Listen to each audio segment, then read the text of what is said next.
RAC.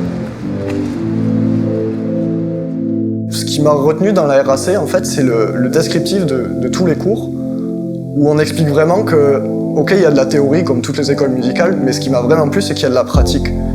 Si tu touches pas une guitare ou un piano ou une console, ben, t'as beau savoir qu'une piste auxiliaire ça marche comme ça, si tu la touches pas, tu sais pas quoi. T'arrives dans un studio et tu sais pas comment ça marche. Et ce qui m'a plu dans la RAC, c'est ça, c'est les studios et le fait de pouvoir pratiquer presque à l'infini, quoi. En un laps de temps très court, j'ai appris des choses que sans avoir fait cette école, j'aurais peut-être mis 10 ans à apprendre rien qu'en regardant des vidéos sur YouTube ou sur des forums, comme je faisais avant de faire cette école.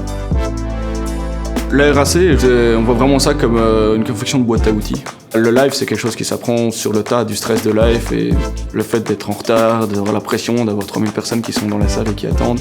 Tu peux pas te préparer à ça à part le vivre. Mais le fait d'être venu à la RAC, c'est on te donne tous tes outils et puis après ça, c'est l'expérience extérieure qui va t'apprendre à les utiliser. Tout le monde nous met à l'aise, non, ça se passe très bien, les professeurs comme les instructeurs. Ça m'a bien aidé à construire mes beats d'une autre façon, à les améliorer déjà techniquement, tout ça.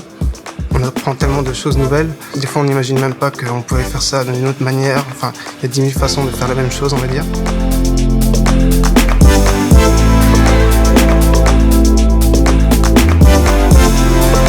Montréal, disons qu'il y a beaucoup de Français.